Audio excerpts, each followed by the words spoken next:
ನೋಡಿ ಸರ್, ಇದು ಅದು ಗೇಟ್ ಆಯ್ತಲ್ವಾ, ಅಲ್ಲಿ ತಾರ್ ರೋಡ್ ಇರೋದು. ತಾರ್ ರೋಡ್ನಿಂದ 100 ಮೀಟ್ರ್ ಅವರು ತಗೊಂಡು ರಿಜಿಸ್ಟ್ರೇಷನ್ ಮಾಡಿಕೊಂಡು ನಮಗೆ ಇವಾಗ 426 ಗುಂಟೆ 426 ಗುಂಟೆ ಜಮೀನು ಸೇಲಿಂಗ್ ಬಂದೈತೆ. ದೊಡ್ಡಬಳ್ಳಾಪುರ ರಿಜಿಸ್ಟ್ರೇಷನು ನೋಡಿ, ಒಳ್ಳೆ ಪ್ರಾಪರ್ಟಿ, ಚೆನ್ನಾಗೈತೆ.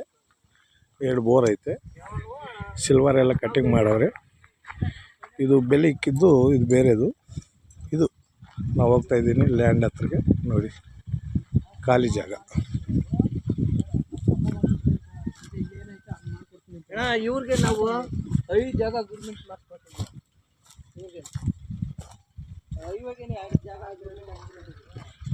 ಇದು ನೋಡಿ ಸರ್, ಇದು ಕಟ್ಟಿಂಗ್ ಮಾಡ್ತಾವ್ರೆ ಎಲ್ಲ ಗಿಡಗಳು, ಸಿಲ್ವರ್ ಗಿಡಗಳು ಕ್ಲೀನ್ ಮಾಡ್ತಾವ್ರೆ. ಇದು ಜಾಗ. ಇದರಲ್ಲಿ 2 ಬೋರ್ ಐತೆ, ಒಂದು ರೇಕ್ ಶೆಡ್ ಐತೆ. 4 ಎಕರೆ 26 ಗುಂಟೆ ಬರುತ್ತೆ. ಪಾನಿಗೆ 5 ಪಾನಿ ಬರುತ್ತೆ. ಒಬ್ಬನೇ ಓನರು, ಸಿಂಗಲ್ ಓನರು, ಸೆಕೆಂಡ್ನೇ ಪಾರ್ಟಿ. ರೆಡ್ ಚಾಯಿಲು ಚೆನ್ನಾಗೈತೆ. ಸುಟ್ಟು ಕಾಂಪೌಂಡ್ ಐತೆ, ಕಾಂಪೌಂಡ್ ಎಲ್ಲ ಐತೆ. ನೋಡಿ ಸರ್, ಒಳ್ಳೆ ಪ್ರಾಪರ್ಟಿ. ಇವಾಗ ಎಲ್ಲ ಗಿಡಗಳೆಲ್ಲ ಜಮೀನು ಕ್ಲೀನ್ ಮಾಡ್ತಾವ್ರೆ. ಸ್ವಲ್ಪ ಅದು ಇದು ಕಾಣಿಸ್ತೈತೆ.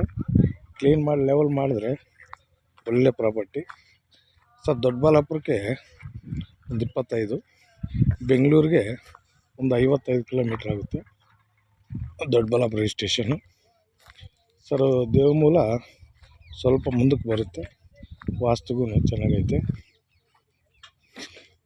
ನೋಡು, ಆ ರೇಗ್ ಶೆಡ್ಡು ಇದಕ್ಕೆ ಬರುತ್ತೆ, ಅದು ಬೋರನ್ನು ಇದಕ್ಕೆ ಬರುತ್ತೆ.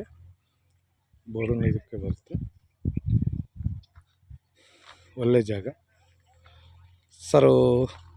ಇವರು ಪ್ರೈಸು 40 ಹೇಳ್ತಾರೆ, 38ಗೆ ಫೈನಲ್ ಕೊಡ್ತಾರೆ. ಈ ಜಮೀನು ಮಾತ್ರ 40 ಅವ್ರು ರೇಟ್ ಹೇಳ್ತಾರೆ, 38ಗೆ ಫೈನಲಾಗಿ ಕೊಡ್ತಾರೆ. Doddaballapur registration, general property, 2 bore, red ಚಾಯಿಲು ಚೆನ್ನಾಗೈತೆ ಪ್ರಾಪರ್ಟಿ.